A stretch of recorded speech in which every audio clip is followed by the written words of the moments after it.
Y vamos a empezar con una historia macabra que se está contando en México y para el mundo. Una historia de terror en donde dos personas terriblemente mueren en un charco de sangre después de ser degolladas. Y aunque parezca película de terror, esto es lo que se les tiene que explicar a la comunidad LGBTIQ+, que por supuesto dan su parte y no aceptan y no reconocen que se trate de un homicidio o de un crimen pasional. Desafortunadamente la fiscalía sí lo cuenta así. De hecho, la historia suena tan lógica que paso a paso y con evidencias ha sido narrada y tal vez pudiera ser que no llegue a más. Porque no tienen fuerza, porque no está la fuerza suficiente como para evidenciar un crimen de odio, pese a que en México las estadísticas son altísimas por homofobia, por crímenes de odio. Estamos en el segundo lugar solamente después de Brasil.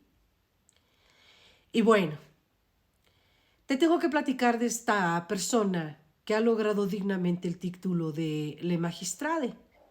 Y a partir de hoy, cuando queramos referirnos a Osiel Baena, tendremos que hacerlo con el lenguaje inclusive. Se lo ganó a pulso, lo trabajó.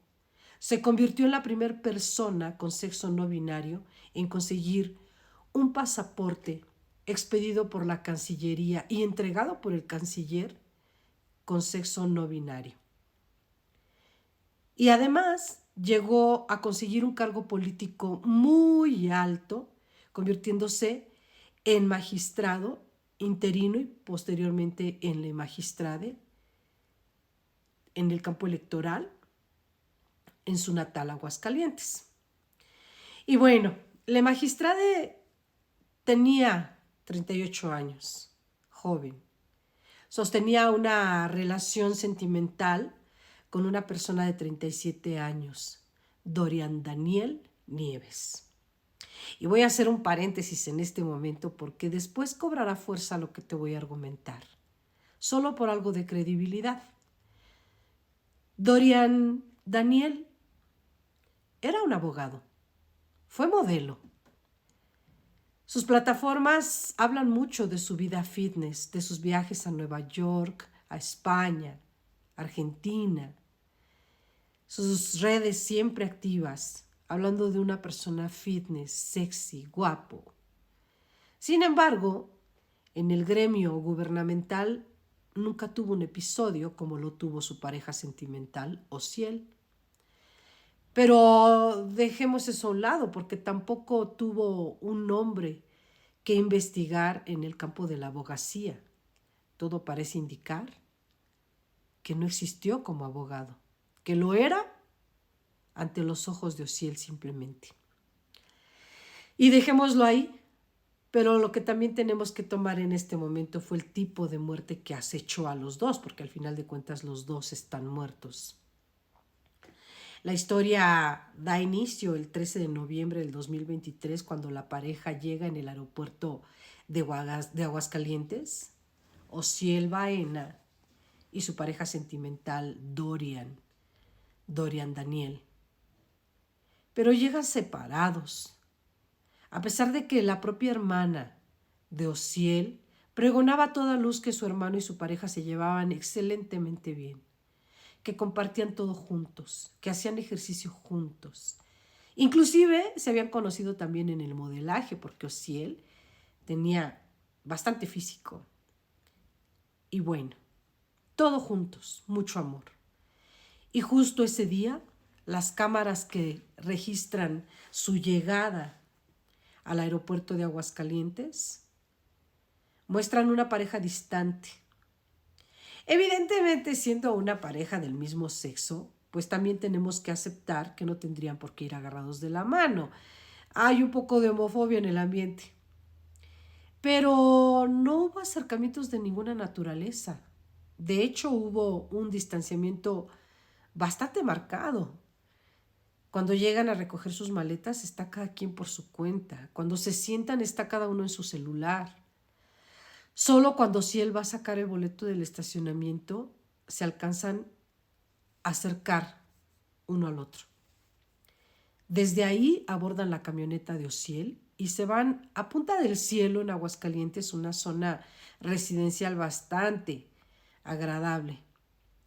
Y bueno, llegan a los famosos cotos, como les llaman allá,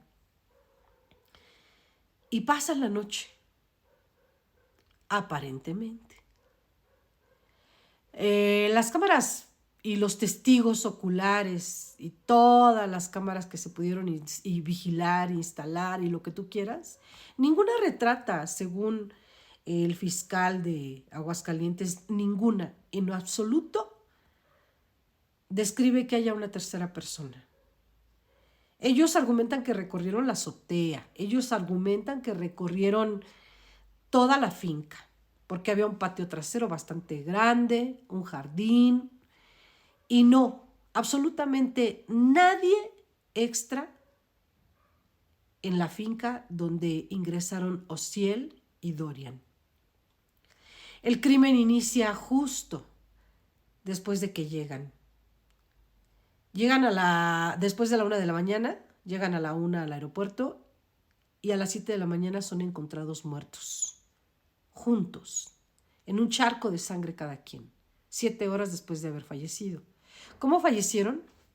Según la fiscalía, empezaron a pelear en la cama y con una navaja de afeitar, de esas navajas con la que ya sabemos todos que dividen las líneas de la cocaína, con esas navajas tan ligeras y tan delgadas, Dorian aparentemente empezó a atacar a Ociel. Lo saben porque hubo goteo en el edredón. Justo caminando de la cama hacia las escaleras había un pronunciado goteo. Para llegar a la planta baja, habría caído Ociel después de estar goteando sangre, e incluso su playera o su camisa está bañada en sangre de toda la sangre que cayó después de haber recibido un ataque en la yugular, que fue el que lo privó de la vida. Pero también hay que enfatizar que después de ese corte en la yugular, contaron 19 más en todo el cuerpo, pero ninguno en la mano, solamente en el cuerpo. Lo que da pie a pensar que Dorian lo estuvo atacando constantemente y que el propio Ociel se trató de defender constantemente hasta que definitivamente Dorian logra darle precisamente en la yugular. Esto es importante porque si Ociel no tenía sangre en los dedos, quiere decir que él no sostuvo ninguna navaja. Por su parte, Dorian sí tenía sus dedos cortados de haber estado maniobrando la navaja.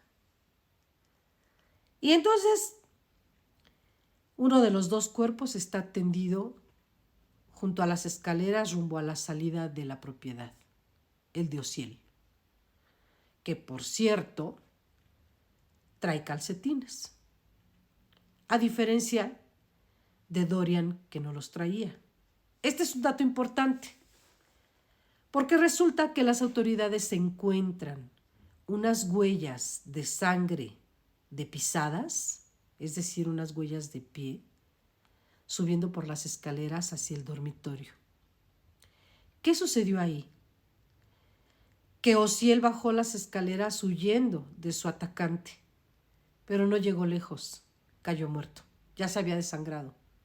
Y su atacante, en el escenario Dorian, bajó después a verlo. Cuando lo vio muerto, regresó por otra navaja y por eso hay unas huellas, unas pisadas de sangre en las escaleras. No había más que regresar por otra navaja. ¿Curioso? Pues sí, porque Ociel es encontrado con una navaja en la mano después de ser atacado.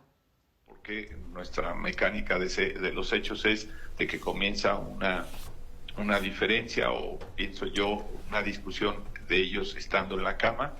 Desciende el magistrado, va herido con una de esas 19 heridas que llevaba, porque la 20ª, la número 20, que no es específicamente quizá la que se pueda contar en el orden cronológico, pero sí, una de las heridas es la mortal, que es la provocada en la yugular, ¿sí? En su cuello específicamente, y es la que provoca el sangrado abundante en el magistrado.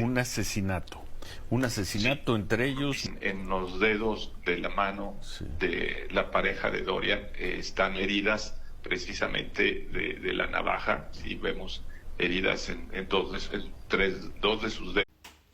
El cuerpo de Osiel Baena tenía una navaja en la mano, pero no tenía cortadas en la mano, en los dedos. Cualquiera podría suponer o imaginar que estaría maniobrando con ella para cualquier cosa. Y aquí viene otro paréntesis muy importante. Osiel Baena, en el peritaje corporal, en la autopsia, dio negativo a cualquier tipo de narcóticos, a ninguna anfetamina. Por su parte, Dorian sí. El cuerpo de Dorian sí tiene sustancias en la sangre. Y nos vamos a regresar a la escena cruel en donde Dorian sube las escaleras después de ver a Osiel tendido en sangre junto a las escaleras camino a la salida, donde ya no pudo más, donde su camisa está bañada de rojo, donde solamente se alcanzan a ver sus calcetines que no están del todo manchados de sangre. Y curiosamente, los pies de Dorian sí lo están. A las manchas hemáticas abundantes que encontramos en la parte inferior pegado a los cuerpos, encontramos huellas de pisado sobre las manchas hemáticas. Vemos que el magistrado todavía portaba en su pie derecho un calcetín corto y en su pie izquierdo también parte del calcetín, pero no completamente. Sin embargo, en su pareja vemos que se encontraba descalzo y encontramos huellas de pisado de la misma mancha hemática de la parte inferior, porque nuestra mecánica de los hechos es de que comienza una diferencia, o pienso yo, una discusión de ellos estando en la cama. Porque más tarde habremos de encontrar el cuerpo de Dorian con los pies ensangrentados. ¿Qué hizo Dorian? Asesinó a Osiel en la recámara, le estuvo dando navajazos y navajazos, contados 19 para que en el número 20 acabara con todo, le cortara la yugular a su pareja. Su pareja huye de él y se va por las escaleras hacia abajo. No llega lejos y cae muerto. Segundos después, el propio Dorian continúa el camino tras Osiel y cuando ve que está tendido en la sala justo para llegar a la puerta, le coloca la navaja y regresa por otra navaja más. Sube las escaleras y deja pisadas de sangre, escalón por escalón, porque es lo que nota la autoridad, la fiscalía, las imágenes, las fotos, las huellas. Toma otra navaja, inclusive trae una caja en la mano, una caja como de madera. Se baja las escaleras y estando muy cerca de Osiel, decide cortarse la yugular, acabar con todo. Los cuerpos de ambos quedan tendidos en el piso, en la planta baja, con la diferencia de que Dorian no trae calcetines y trae sus pies bañados en sangre, y Osiel trae calcetines limpios, aparentemente. También traen 2 o 3 manchas. Las fuentes importantes para la fiscalía fueron precisamente el goteo de sangre que encontraron en las sábanas para determinar que había sido un ataque de pareja.